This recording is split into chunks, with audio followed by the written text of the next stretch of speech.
All right, it's time to redo my nails, but I have two stipulations. The first one is I want to challenge myself to do both of my hands in just 2 hours.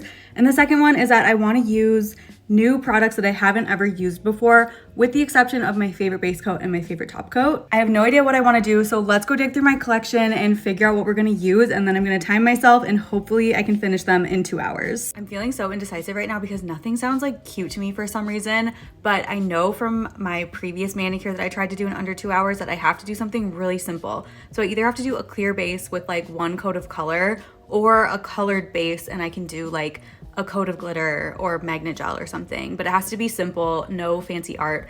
This one took me forever with these like 3D flowers, so definitely not gonna do something as intense as that, but I need to search through and see what I can come up with. Okay, looking through things I haven't used yet, I have this bright pink magnet glitter. This is a yogurt gel color and it truly is just like bright pink, sparkly, and magnetic, so that could be a fun option. Also have these two yogurt gel colors that I've never used. These are just syrups, so this is like a kind of coral syrup and this one is a brighter pink syrup. I've never used this pink soup color and it's just so gorgeous. This one is definitely a contender. On this side, I have more like sheer syrup gels and then also a bunch of builder gels. So I haven't used very many of these. I think I've only used one of these and one of these. So I think I'm gonna pick one of them to try. Okay, so far, this is what we're working with. The other builders were just super opaque and I want something kind of more sheer, and the Doi ones are a lot more sheer. So I think this is gonna be the builder that I use, but I just need to figure out my color. Okay, another option. I just got this collection from Rosie Hip from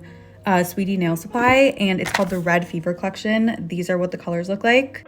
I swatched these on my nails, but I never actually wore them as a full manicure, so one of these could be really pretty. I really like the cherry red one and the tomato red one.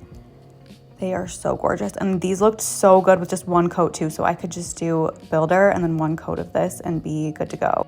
I'm really tempted to try a color from this collection because I never do all red nails. Like, I can't even remember the last time I had an all red manicure, and I feel like it could be fun. I'm only probably gonna have them on for like a week, so it's not that big of a commitment, but fun to test out. So I'm thinking I might go with one of those, but I'll open all the other bottles and look at them under the lights just to see. Here's a closer look at all of the options I'm deciding between. I'm for sure doing this as my builder gel because that's the only one that I picked out, and I love the light glassy syrupy pink look of it. This one is also such a pretty like strawberry lemonade pink, and then here's that bright pink magnet gel, followed by our two syrup gels. We have our coral and kind of our neon pink, and then the red, this glassy, beautiful red. Both of these are really pretty. This one's just a little bit lighter than that first one, so there's a little bit of nuance to them. And I'm just gonna weigh my options while I do my nail prep because we got a while before we actually can get to the color. So let's start the timer. We've got 2 hours on the clock. This is just a nice challenge for myself because if I have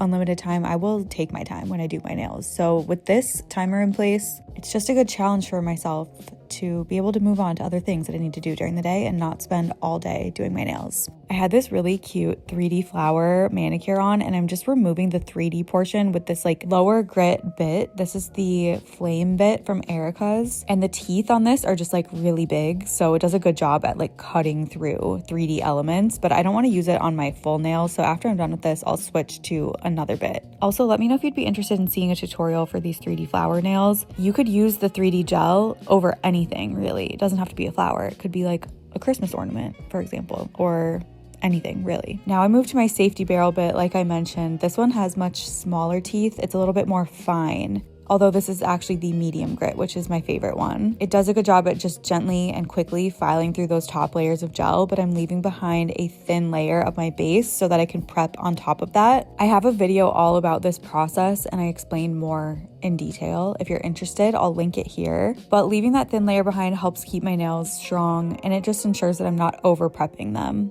And this part doesn't need to be perfect because I'm going to continue to prep on top. We got lots more work to do, but I was curious how long this took me to remove everything, and it took about 15 minutes. I feel like I'm much quicker when I do other people's nails because I'm not using my non-dominant hand, but using the non-dominant hand really slows you down. So as I mentioned, we're continuing on with the prep. I like to file my surface of my nails to kind of smooth out any ridges left behind from the e-file. And this will also help me just get any hard to reach gel that I wasn't able to remove with the e-file, because sometimes the angles are a little awkward when you're doing it on yourself. And I'm grabbing my e-file again and using this diamond flame bit to exfoliate my cuticles and lift up the cuticle pocket area. I get a lot of questions about this process, and I actually just did a very detailed video tutorial on my exact cuticle process on my newsletter. I will also link that below if you're interested in seeing it. But I love this process so much. It's quick, it's efficient, it's gentle. I always get questions on if this hurts. It doesn't feel like anything really. This process is absolutely not supposed to hurt whatsoever. If anything does hurt, that means you're going too far. Or if your nail tech is hurting you, that means they're going too far, because I swear this process should feel like nothing. Even with this part, I'm just clipping off the dead, dry skin, so this doesn't feel like anything either. I'm not cutting live skin at all. After this, I like to give my nails a quick buff and just ensure that there are no shiny areas on my nails whatsoever, because gel does not adhere well to shiny areas. We want it to be super matte and super scratchy. And then to get all that dust and oil off of my nails, I just use my brush with some isopropyl alcohol and clean it all off. At this point, it's been about 45 minutes, so we have an hour and 16 minutes left to polish. I did my right hand builder gel off camera and it took me about 25 minutes. So we have 52 minutes left, and at this point I'm starting to get a little worried because I still have to do my base gel and builder application on my left hand and then both hands of color gel and top gel. Luckily, I feel like I'm a lot quicker when I'm using my dominant hand, so hopefully this will kind of speed right by. The first thing I'm using is a clear base gel. I like to use a clear base gel underneath tinted builder gels because of the process that I do, and I was showing you at the beginning of this. When I remove my builder gel, I can actually file off all of the tinted builder gel until I hit this clear base, so it just makes doing that rebalancing and kind of switching out color process a lot easier. If I didn't use this clear base gel, I would just have to file off until there's a thin layer left of the pink.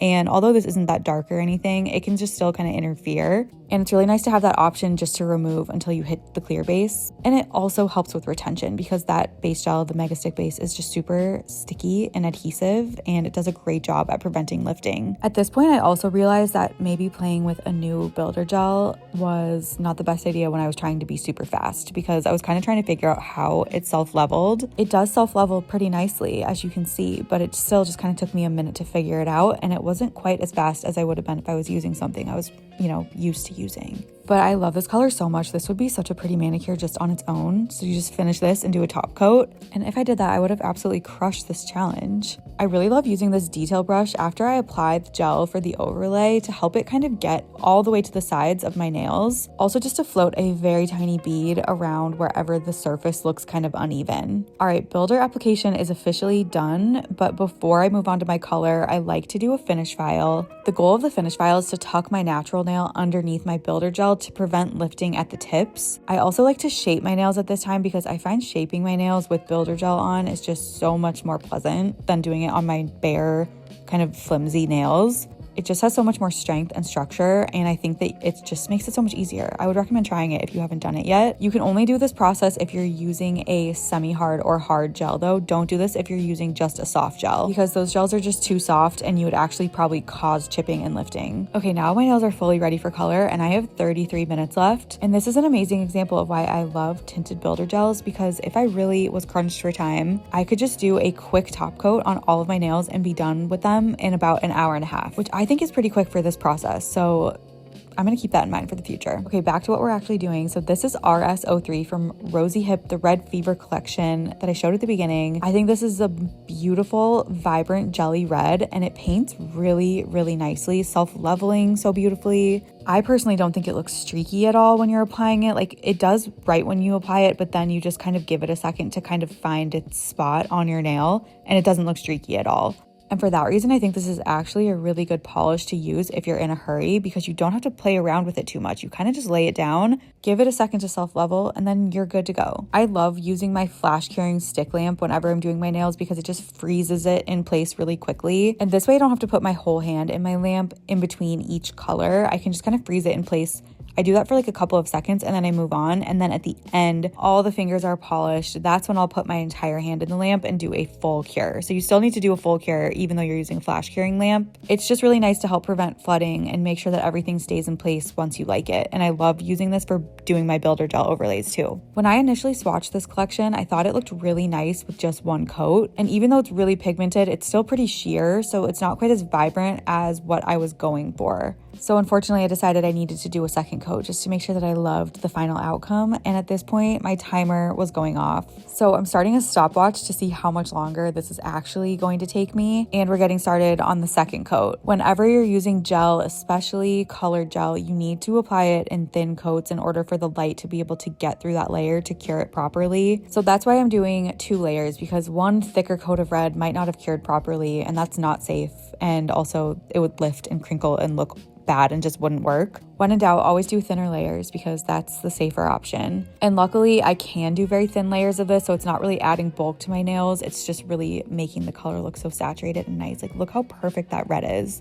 And if you look at it compared to my middle finger, you can almost kind of see the free edge of my middle finger. So I'm very happy with this decision because it just kind of makes it look like a more saturated, full coverage red. And I think this red is perfect for any time of the year, but especially right now during the holidays. It's like the perfect festive red. And I'm not really somebody that likes like a creamy, opaque color, really. I prefer like a jelly sheer color. So this is really just like ideal for me. I just love this color so much. The second coat also goes by so much faster because you spend so much time making the first coat perfect and really neatly outlining the nail. And then on the second coat, you just slap it right on top and then it's good. So luckily that kind of sped things up since I was on the second coat, and then now it's time to do a top coat. This is one of the products that I said at the beginning was my exception because this is the best top coat ever. It's super shiny and doesn't get dull, and it's also scratch resistant, which of course helps it stay shiny, and it also just makes your manicure look really nice and like purposeful and complete. It's just like the perfect finishing touch, and this is the top coat that I use every single time that I do my nails and on